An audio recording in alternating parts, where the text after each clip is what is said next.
karinderya, sari-sari store, bakery, o nagluluto ka sa bahay? Tama na sa Facebook group. Nalulubog ang bentahan mo doon. Walang nakakakita. Panahon na para magkaroon ka ng sarili mong tindahan sa Suki Neighbors.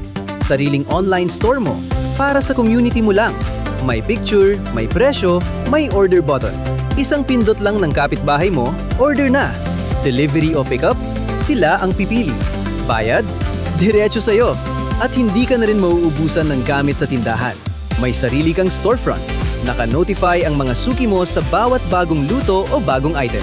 Pwede kang mag-boost para mas makita ka. May pre-orders, reviews at analytics din para mas lumago ang benta mo. Lahat ng to, isang post lang. Kasing bilis ng Facebook. Pero negosyo mo ang hawak mo. Ngayon, magkano? Delivery apps. Hanggang 30% kaltas. Website, 1,500 piso kada buwan. Ordering system, 50,000 piso ang setup. Ang Suki Neighbors?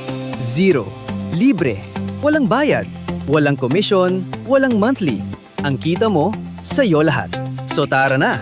Pumunta sa sukineighbors.com, mag-sign up, at i-post ang una mong tinda ngayong araw. Baka gutom na ang kapitbahay mo. Suki Neighbors, ang marketplace ng inyong community.